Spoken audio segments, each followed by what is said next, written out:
And we got this film together called The Stoic, and we just went for it. Neither of us really knew how to make a film in some senses because there's a lot more to it. And we just learned along the way, because if you don't just go for it, you're never going to do it because there's too many reasons not to do it. In the 1970s, Crossroads, it was up there with Coronation Street. It was one of the big soap operas that everybody in this country watched. We all have like 3 different accents here. You talk to a little kid and they have a cut on their hand. You're like, oh, you have a boo-boo. I've done Emmerdale, Coronation Street, Hollyoaks, Doctors, Casualty, Holby City. The only one that I've not done is EastEnders. Hi, I'm Stacey Jackson. And I'm Roy Bassnett. Join us for the Gen-X-Perience podcast every other week. So if you were born between 1965 and 1980, that makes you a Gen Xer. And that being the case, that makes this podcast for you. We are interviewing the most amazing people from all over the world in all walks of life, discussing culture, music, and politics. The range is incredible. You're going to get to hear some wonderful stories. So join us every other week for the Gen-X-Perience podcast. I'm Stacey Jackson. And I'm Roy Bassnett.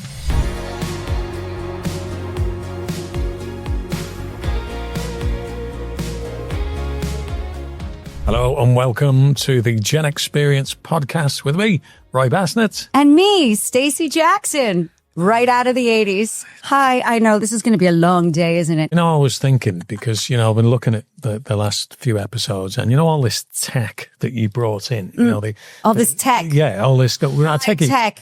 No, tech. Oh, tech. I was going to say, this is very high tech. Yeah, high tech. I mean, obviously, prior to making the podcast, you'd gone down, I don't know, Soho or somewhere like that and bought all this shit. Yes. Anyway, so tchotchkes. Yeah. We bought tchotchkes. No, I decided to tidy the desk up a little bit and thought, well, perhaps maybe we could move into a more sophisticated approach. But of course, on the opening gambit, straight off, you've got your crazy glasses on. Yes, so of course. All my good work is in vain. I love a bit of tat. I love it. I mean, I think it suits me. Although I have to be honest with you, I can't see bloody shit with this anyway. But you want to know something? Till this day, and it's like, what, 40 years since this was like a thing, right? This Rubik's Dr. Cube. Rubik, yeah. Yes, Rubik's Cube. Rubik's Cube. Well, can I tell you, my son can do this with his eyes closed. It's amazing. Because there's obviously some algorithm. Hang on a sec. He can't do it with his eyes closed. How can he possibly do it with your eyes? I promise, because what is he, Uri Geller or something like that? He's amazing. And there's obviously some algorithm that, like, you know, turn to the left, two to the right, this and up, and that one down, That's for sliding. You just can look at it and go, okay, I know which cube needs to go where, and then, you know, turn, twist. For years, I tried to figure it out. I was able to get a few sides, but that was about as much as I could do. And I'm sure I was doing it wrong, but I got to a couple of sides. And anyway, my son taught my daughter how to do Rubik's Cube. First of all, that takes a lot of patience, but the way he taught her, and you'd appreciate this, was he wrote a song he took a song, he wrote the lyrics to a song that was familiar to her with the algorithm in the song. So it was like, and two to the left and red to the right and and it was, I don't remember, but it was about 5 years ago or 6 years ago. And now she does it like without even thinking about it, just like fidget. And I can't even retain what I did 5 minutes ago, yet let alone a whole algorithm for this. To me, I don't have the attention span to be able to do that. As far as I'm concerned, I'm looking at thinking what value is in for me. I could have watched a Netflix series by the time I'd have ended up doing it. You could have watched, could have read War and Peace by the time I could have finished that. Now, I don't know whether we should mention this, but, I'm going to mention it anyway, because you've come all the way up to Liverpool I did. to do this podcast. And for some bizarre reason, prior to the recording of this podcast, you said, I'm going to get my makeup done. And you said, do I know any makeup artists? Yes.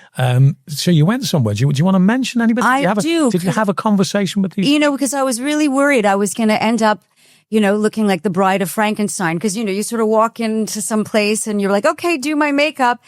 But you actually recommended through a friend, Peaches and Cream. And it's like this gorgeous little shop in central Liverpool and with gorgeous, incredibly talented makeup artists in there. Right. And they just took one look at me and I told them in 2 seconds how I kind of like what I like and the colors I like.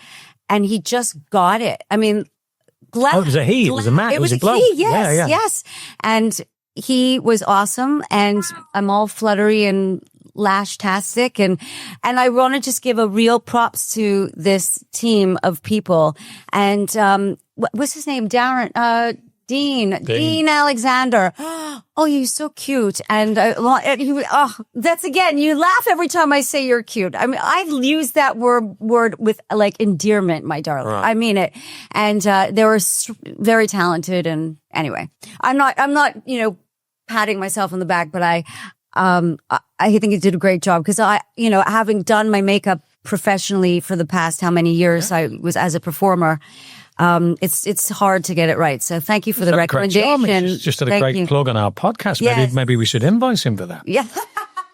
We can have him on, but he's definitely not Gen X. Our guest today is called Scott Wright, and he is an actor and producer. And he started his career at a very young age, but people might recognize him from the British soap opera Coronation Street. Right. And apparently he was like the hottie Scotty. Actually, I think he's hotter now, but don't tell my husband I said that. And I'm going to call him up right now. Let me just put my earphones on. Scott, are you there? Stacey, I am here. Yes, hello. Sorry, I'm like having a fidget here with my earphones. There we go. He's with us. He's with us. And so is he's not alone. So is the cat. Well. The cat will get in the mix. The cat's a Bengal and she's called Baby. Yeah. So she's there. No one puts Baby in the corner. Baby in the corner. We've got nobody puts Baby in the podcast now. Nobody's going to be in it today. Maybe we could call it a pusscast. A pusscat. A pussycat. Hey, Right? You like that? I'm glad. Yeah. No, here's the thing, Scott, what I've got to say, because I, as you do on these occasions, you do a little bit of research and you go to that real credible organization, Wikipedia, to find out a few bits and bobs about you. It's all true. Now, here's the thing, though. Stacey mentioned you started your career at a very young age, and there's something I found out about you that would bear that out. Is it right, or is this a mistake, that you were in Crossroads? I was in Crossroads and I'd forgotten about that, but this was going back 2003, I think it was. I was employed in Crossroads. I was the second guest lead after, I think it was Emma Noble, who was married to the Prime Minister's son. I was in it as a guest lead, and every week when they relaunched Crossroads, they had like a new guest lead in it. Lionel Blair was one, I was one. So yeah, I was in it. But I think we need to explain to Stacey what Crossroads is. And then I hope we're talking about the same thing. Crossroads, as in the television hotel series set in Birmingham. It was filmed in Nottingham. So I knew it was Midlands anyway. But the bottom line is, in the 1970s, Crossroads was it was up there with Coronation Street. Uh-huh. It was one of the big soap operas that everybody in this country watched. But it was famous for wobbly sets and things like that. It never had the budget that, should we say, Coronation Street or EastEnders had. But I think that's great that you got to work with Lionel Blair. I got to work with Jane Asher, which is quite impressive in itself as well. Lionel was in it the week after I was in it, and Jane Asher was in it. And I remember she was talking about baking cakes, and I was talking about what it was like being engaged to a Beatle. Do you know what I mean? That was more impressive to me. I remember shooting that. I got the flu and I was really, really poorly, but I still did it. I honestly think that they'd recreated Crossroads to make it like a tax write-off for ITV, because they literally built this lavish set. There was no shaky sets, and they built this amazing lavish set, and then they just canned it after about 12 episodes. So it was nice in a way to be like a small part of, television history. And actually, I've done Emmerdale, Coronation Street, Hollyoaks, Doctors, Casualty, Holby City. The only one that I've not done is EastEnders. So it was good to be in that. We'll come back to your career in a short while, but I suppose I've got to ask the question to you, Stacey. How do you know Scott? We met a while ago, like 10 or 12 years ago. It was I had auditioned for a movie that, by the way, never got made. It's a whole other story. No, of course it didn't, but that's a long story. That is such a long, but that's like 10 podcasts. That's like hours of conversation. That's more than just Stacey. Yeah, that is for sure. That's definitely like in the book. So My PR at the time said, "Oh, I have a great friend of mine who you have to meet. He's an actor and he also teaches, and he'd be great to run lines with and coach you." So he did. So I met Scott through our mutual friend Sean, and he coached me for this role, which I got, and then I introduced him to the director. And then it was all downhill from there. I'm sorry for the introduction. Yeah. Is that how you remember it? Is that how you remember it, Scott? We can't really say much, can we? Because we'd probably get, well, it'd be funny to get sued off them people, wouldn't it? But it was just kind of what makes the film industry bad. You know, it wasn't a good side of the film industry, was it, Stacey? But it was. No, it wasn't. It wasn't. It was very positive to meet you, and you're a dear friend of mine. Even though we don't see each other very often, we still talk and we still keep in touch, don't we? Came down to your lovely place in London, didn't I? In February, was it? Yeah, something like that. And when I'm in Manchester, I see you, and it's funny because we all have 3 different accents here, and we're all speaking the same language. But just the other day we were talking, and there's certain things that when I say, even still till today, I say American words, right? The word Band-Aid. We talked about this the other day. Apparently, if you get a cut, it's called a boobie. No, a boo-boo. Oh, a boo-boo. Boo. Right. Don't you know that when you talk to a little kid and they have a cut on their hand, you're like, "Oh, you have a boo-boo." It's not a boobie, it's a boo-boo. Oh. Anyway, and then you put a Band-Aid on it, but here you call it a plaster. Or a bandage. Or a plaster. Right. Sorry, plaster. Okay. Anyway, so yeah. And if you're up north, it's a plaster. It's a plaster. If you're up It's north. plaster. Where are you from, Scott? Where did you originate from? I was born in Ashton-under-Lyne, which is near Manchester, and I lived there till I was about 9. And then I moved to Glossop, which is in Derbyshire, and I live in Hollingworth now, which is in Cheshire. So I've moved around a little bit. When I was in Coronation Street, I lived in the centre of Manchester, which for a 25-year-old, moving next door to the studios was a really bad move. Do you know what I mean? Right. It allowed me the license to stay out quite late and then roll in to work the next day. So yeah. Is it true though? Because I know quite a few people who've done Corrie, and they always say that it can be pretty intense because a lot of people think, we've got a marvelous kind of life that people live as a result of being in, the country's best soap opera, but the workload is pretty punishing, isn't it? The workload is punishing in a factory, probably working in Tesco's, I guess, and things like that. It can be long hours. The difficulty with being an actor for me is learning the lines. So, that always used to be a problem. I'm a massive procrastinator, so I would always clean the apartment. I would always clean the car. Do you know what I mean? But it's a joy to be an actor. So it's not even work, really. It's just, you're really lucky to get that gig. Exactly. If you love what you do, it doesn't feel like work. So, Scott, on your time when you were at Coronation Street, there's some real iconic characters in there that have been on the street for years. What was it like working with them, and what were they like with you? It was exceptional because, I'm kind of the right age. I was brought up watching Coronation Street when it was in its classic heyday with, Jack and Vera and Betty's Hot Pot and all of that. So I was just right at the tail end of when all them legends, became legends. They were all of a certain age, and they were all some of them were coming to the end of their careers and lives even, I guess. And I was just very, very fortunate to be in the mix with that. And I remember my first day, it was a Sunday, and I was obviously really, really nervous.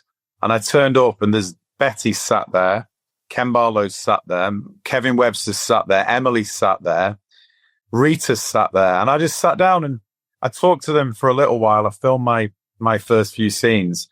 And when I finished, within 24 hours, it was just kind of normal, but it was a privilege. And when I was in it, it was getting huge ratings. It was 18 million views, obviously, because I was in it. It was a great show. And I was lucky to be with all them legends of the soap. Betty Driver, Betty's Hot Pot. She was in it when I was in it. So it was brilliant. I remember my stripping scene, which was my kind of famous scene, I guess. And I stripped in the Rovers, took my clothes off in the Rovers.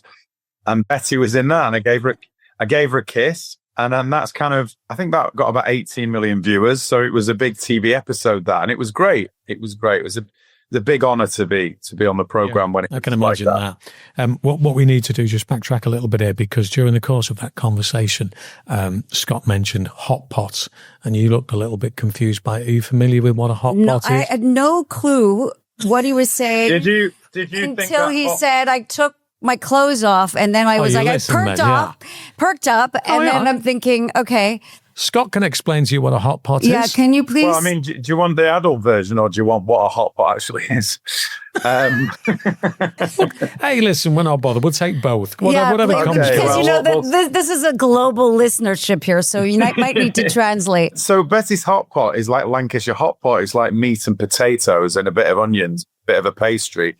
And when anyone used to go in the Rovers, traditionally they'd go in and they'd just go, hot pot, please, Betty. So I think they made that a brand eventually. But when you mean it, is there another double entendre sexual there? connotation out of hot pot? I mean, probably, but I'm not going to go there. So let's move on swiftly. Yeah. Okay, let's move on. This is a perfect opportunity for me to ask a question about your music, because I do know that you are extraordinarily talented, and also growing up in the sort of era that we grew up in. Of course, Roy's a little older than us, but so I just wanted to know, like, what was your favorite music growing up, and like what artists and bands kind of shaped your teenage years, and if there was any memorable concert or something that you went to when you were a kid. What inspired you from that era, to continue with your own music? And because I don't know if you know this, Roy, but he's an extremely talented singer, and he plays guitar. He's very, very good. So yeah, what do you think about that? What inspired you, and what has continued to move with you from that generation, now to now? My first 7-inch single on vinyl was Adam and the Ants, Stand and Deliver. Roy knows that. Stacey, are you aware of Adam and the Ants? So did you get that? Do I know Adam and the Ants? Yes. So definitely. he's actually still touring. I've got him on my Instagram. That's the mad thing about Instagram, though. He was like the biggest pop star in the country, and then quite big globally, but he's only got like 50,000 followers on Instagram. So that was my first single. And then I used to listen to Queen a lot. I'll be honest, I really loved the Pet Shop Boys, although I did meet Neil Tennant once, and he was a bit strange to me.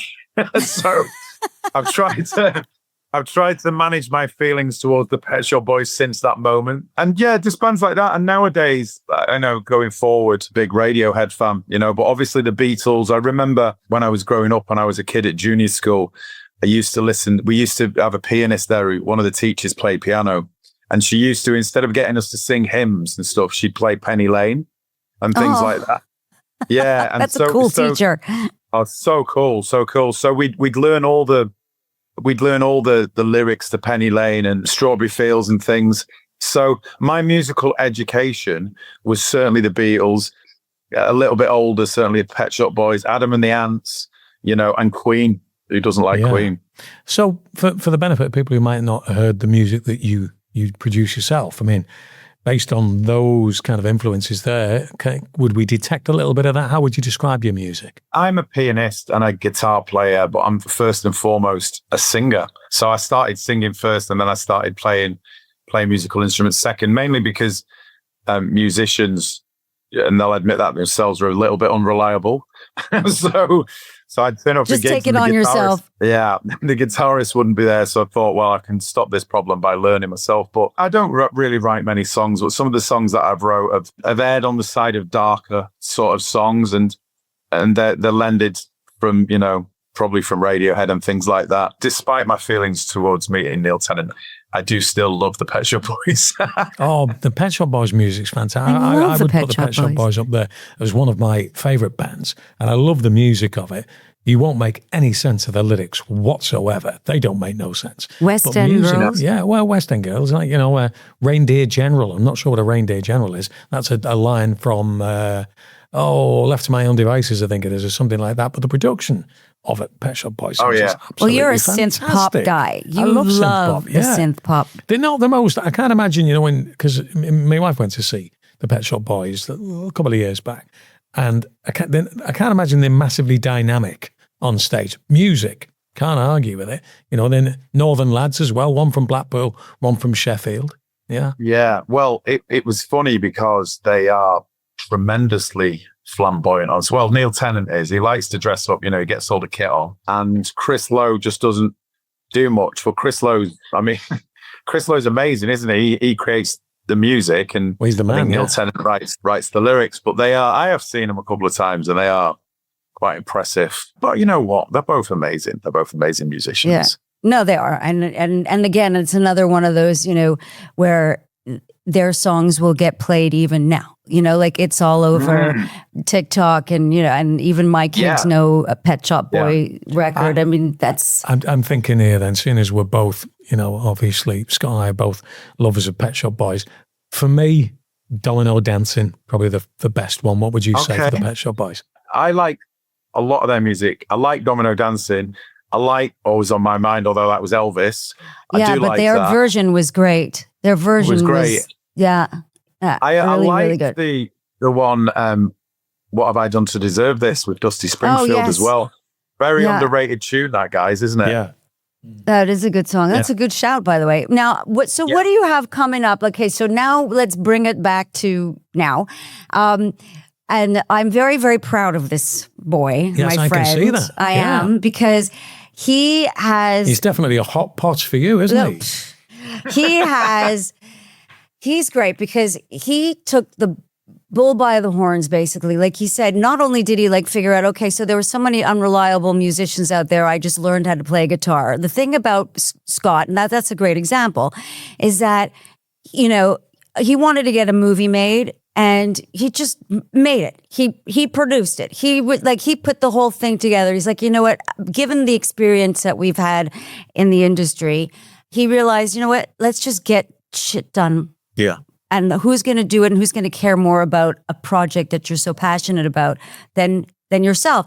So I want him to tell us about his latest movie, which is now, I can't, every time I see you posting about how it's now worldwide and it's been bought in the States, I'm like, I want to cry. I'm so excited for you. So tell me about this new movie. You've been on that journey with me we've known each other about 10 years, and you've been in and around that. And you know how much I love being an actor, but nobody's giving me a job. And after the pandemic, it finished then and it was just over. So that's not being negative. That's a fact for a lot of actors. I just got to that point where it's either raise some money and pay for the movie yourself as well, or just do something else. And that's not an option. I've never had a plan B. So I partnered up with Jonathan Eckersley, who's a first AD on quite a few soaps and stuff. And he wanted to move up to directing. And we got this film together called The Stoic. And we just went for it. Neither of us really knew how to make a film in some senses, because there's a lot more to it. Not just making the film, but selling the film to, American distributors and getting involved with sales agents and things.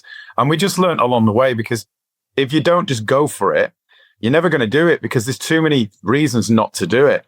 So we didn't think about that. We just made it. And luckily, somewhere down the line, we managed to get Jason Fleming from Snatch and Lock, Stock and Benjamin Button. All right. Yeah. So we managed to get him to do it. So, and also Bruce Payne, who was in Dungeons and Dragons and Passenger 57.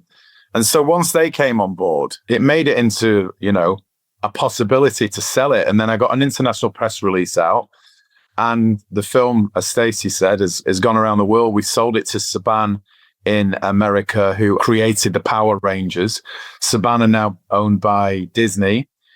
And it went straight out there. It went on a few cinemas. It went on Amazon Prime over there. Apple TV is still out over there on Apple TV and Amazon Prime. And finally, last week, it went out on Apple TV, Amazon Prime, and Sky over here as well. So, and it's gone around the world. We sold to Japan, New Zealand, Australia, Spain, loads of places. What's the premise of the movie? What's it about? I was going to ask. So basically, I wanted to make a film about a guy who cared for his daughter, etc., and it just wouldn't have sold. So we came up with an idea about a heist gone wrong, a la Reservoir Dogs. You don't see the heist, but they've taken along a couple of younger girls, that they've kidnapped as collateral. And it's basically a drug deal gone wrong. And the Stoic is a guy from an ancient clan of smugglers. He's got high moral value. He refuses to not right wrongs. So he sees that there's something going wrong and he just goes about smashing everyone's faces in basically and killing everyone, which is what sells a movie these days, apparently. Yeah. So now that's out and done. And so what do you have? Are you working on something else at the moment, or you're taking a little bit of a sabbatical and enjoying this ride with the Stoic? It was the Stoic. Yeah. Stoic, with the Stoic. Stoic. It's what I have to be when I'm working with you. Stoic. You have to be stoic, Roy. Stoic. Yes. No, you know what? It's nearly Christmas. I'll be working anyway. I always work over Christmas, so I'll be doing a little tour of theaters over Christmas and stuff. But after that, yeah, I'm going to make another film. But I'm not going to be able to make a film for that amount of money anymore. We weren't just lucky. We planned it right, but we got a lot of favors off people, great people, and thank you for that. But next time we need a bigger budget, so I'm going to go about. I've got Start an idea raising for some a money. Start raising some proper money. Yeah, start raising some proper money and do things differently. You learn by your mistakes. There was a few mistakes made, but it is a learning process. And this is not the end. I'm definitely going to make another film, but it is a lot of stress. Yeah. If you've got a bit of time to kill, you're surfing through the various platforms. What's your go-to movie? I watched it last night, Roy. Heat, Robert De Niro and Al Pacino. Oh, right. And I met Robert De Niro. I've got the pictures to prove it. I just I chatted to him about Heat, and that encompasses everything in a film. It's fast-paced. It's got action in it. It's got some amazing moments in it for anyone who knows it, like the cafe scene in it, where Pacino and De Niro are finally on screen together. And it's like a chess match between actors. And that's what made me want to become an actor. That and the Shawshank Redemption, which was the same year roughly. And the Shawshank Redemption, funnily enough, a bit of fate involved in how life goes full circle. I ended up doing the play for Bill Kenwright. I saw you in that play. You were phenomenal. Yes, I came to see you in the show. You were outstanding. The play was phenomenal. And I love the movie also. But yeah, it was great. He was awesome. Well, we are running out of time, but we do not want to lose you until you play our trivia. Yeah. And so I'm going to read you one, and then hopefully you get it right. And then you get 4 questions, Scott. You get 4 questions, right? But you have to get 2 out of the 4, right? Yeah. Well, you have to get 4 out of the 4. Okay, if you want. You can get 2 out of 4 if you want. Okay. It's a random. Just before we start, by the way, Scott, in the event of you needing a clue, don't ask me. Stacey's clues can be sometimes very misleading, as you'll find out. But we'll go with it anyway. Go on. Okay, we're shuffling. Look, shuffling the cards. I don't know what it's going to be on the bottom of the card. I'm going to pick the top card, okay? And I'm just going to read. Oh, damn it. I need my glasses. Hold on a second. This is when I show my Gen X age. Okay. In which year was the cartoon Thundercats first aired? And I'm going to give you a multiple choice. Yes. Multiple choice, yeah. Was it A, 1981, B, 1985, or C, 1988? 81. No, it was B, 85. But I don't even know who the fuck the Thundercats are. So. Oh, no. I mean, I'd like to swear on a podcast, though, so I don't even know the fuck. No, I do know I know who the fuck the Thundercats are, because there was this program called The Undateables, and they had a girl on it with Tourette's, and one of her tics was Thundercats, fucking Thundercats, like that. Yeah. So I know what the Thundercats are. Right. I should have known that. I got a feeling you'll get this one, though. This is a signal, and you're definitely going to get it. I might add, Stacey, be pleased to know. In which TV show did Detective Sonny Crockett appear? Miami Vice. Hey, yes! he's got one. You got one. There you are. Okay. Yeah. Okay. Well, hold on another one. Back to you. Roy, what was the color of his Testarossa, though? I'm glad you said Testarossa then. I thought he was going to say something else. Yellow? No, it was white. White Testarossa. Oh, right. I never watched you. I know you were a big fan, Stacey. I did watch it on occasion, but yeah.